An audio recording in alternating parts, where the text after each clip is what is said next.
Hi అండి. నేను మీ Renuka. Welcome back to Bezawada cooking vlogs. మీరెప్పుడైనా సొరకాయ కర్రీలో పాలు పోసి కర్రీ ట్రై చేశారా?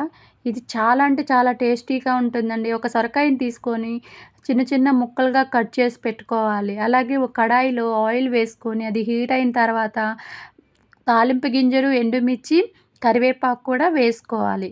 అలా అవి కొంచెం వేగిన తర్వాత మనం కట్ చేసి పెట్టుకున్న ఆనియన్స్ అండ్ మిర్చి కూడా వేసుకోవాలి.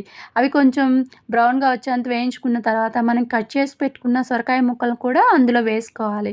అలా కొంచెం సేపు అవి తిప్పుతూ ఉండాలి. సొరకాయ ముక్కల వల్ల మనకి చాలా యూజెస్ ఉన్నాయండి.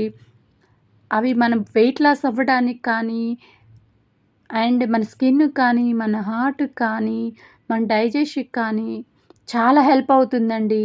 ఈ కర్రీ మీరు ట్రై చేయండి. ఎవరికైనా ఈ కర్రీ నచ్చని వాళ్ళుంటే ఇలా ట్రై చేసి చూడండి. చాలా బావుంటుంది.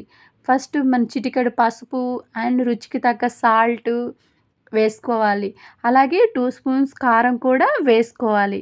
అలా వేసుకొని కొంచెం సేపు తిప్పుతూ ఒక 5 మినిట్స్ మూత పెట్టి మగ్గనివ్వాలి.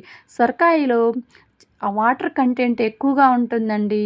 అందుకని సొరకాయ కర్రీలో వాటర్ పోయేంత వరకు డ్రైగా ఉడికించండండి. తర్వాత మనం కాచి చల్లార్చుకున్న ఒక గ్లాస్ పాలు కూడా అందులో పోసుకోవాలి.